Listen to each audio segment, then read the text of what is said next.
Merci, cher collègue. La parole est maintenant à Madame Sylvie Vermeillet pour le groupe Union centriste pour 8 minutes.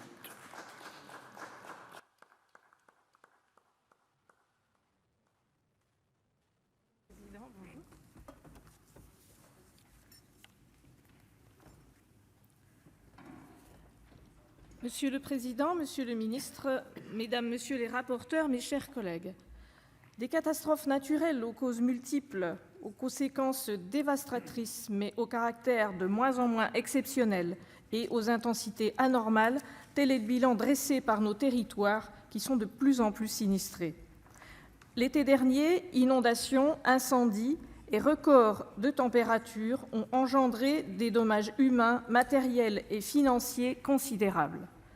De nombreuses personnes ont perdu la vie, beaucoup d'autres ont été déplacées et se retrouvent aujourd'hui démunies. Les images de nos régions dévastées et de maisons détruites ont été extrêmement choquantes. L'examen de la proposition de loi visant à réformer le régime d'indemnisation des catastrophes naturelles est l'occasion de redire le plein soutien de notre Haute Assemblée aux familles de victimes et aux sinistrés.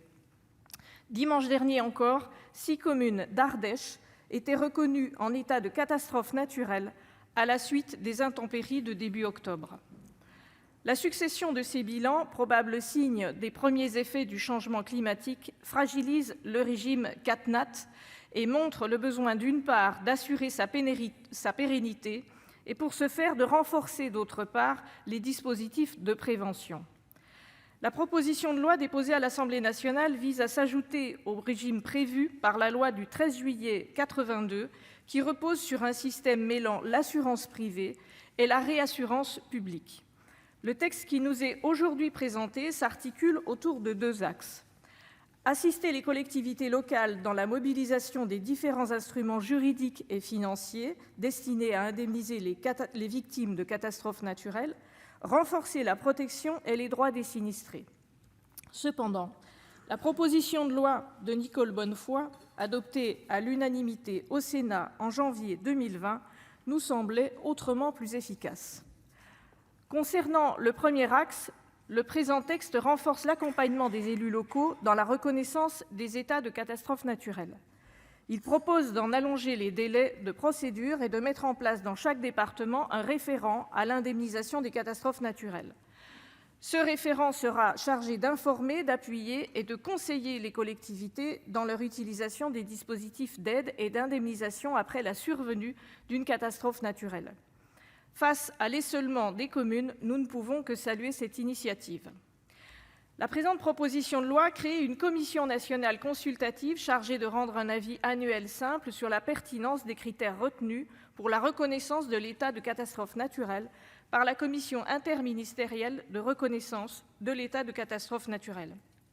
Le groupe Union centriste, par la voix du rapporteur pour avis Pascal Martin, dont je salue le travail et la sagacité, a plaidé pour de meilleures garanties dans la composition et les prérogatives de ces nouvelles instances. Concernant le second axe, la proposition de loi vise à renforcer la protection des sinistrés. Élargissement des délais de déclaration, fin des modulations et plafonnement de franchise, raccourcissement des délais de versement des indemnités par les assureurs. Je porterai en ce sens un amendement visant à fixer ce délai à 15 jours afin qu'il ne soit ni trop court et donc intenable, ni trop long, car la réparation ne peut attendre. Le délai de 15 jours me paraît ainsi être un bon compromis. De la même façon, l'allongement de 2 à 5 ans du délai de prescription pour les actions dérivant d'un contrat d'assurance pour les dommages résultant de mouvements de terrain consécutifs à la sécheresse et à la réhydratation des sols va dans le bon sens. Nous partageons toutefois le double constat de notre commission des finances sur la faiblesse, d'une part, de la dimension financière du texte et, d'autre part, de ses dispositifs de prévention. Sur la faiblesse de la dimension du texte, il ne nous semble pas suffisamment armé pour faire face à la hauteur des enjeux futurs. Aujourd'hui, le Fonds de prévention des risques naturels majeurs, dit Fonds Barnier, poursuit un unique objectif de prévention des dégâts en cas de survenue d'un aléa, à l'exclusion de leur indemnisation. Face à l'augmentation des fréquences des catastrophes naturelles, il est plus qu'opportun, Monsieur le ministre, d'envisager un nouveau fonds d'indemnisation afin de faire face aux réalités. Nous partageons également le constat de notre commission des finances sur la faiblesse de ces dispositifs de prévention, notamment face au phénomène de retrait-gonflement des sols argileux, qui représente la très grande majorité des dossiers instruits. Les sinistrés attendent notamment la prise en charge des études de sol par les assurances. La seule augmentation des crédits du fonds Barnier prévue dans le projet de loi de finances pour 2022 pour reloger des populations dans des zones plus sûres n'est pas satisfaisante.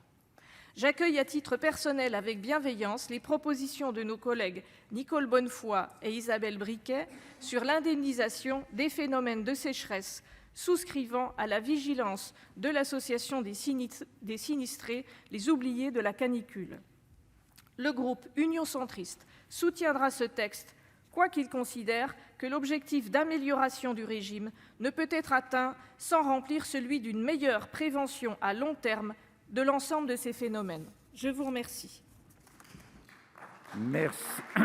Merci, chers collègues.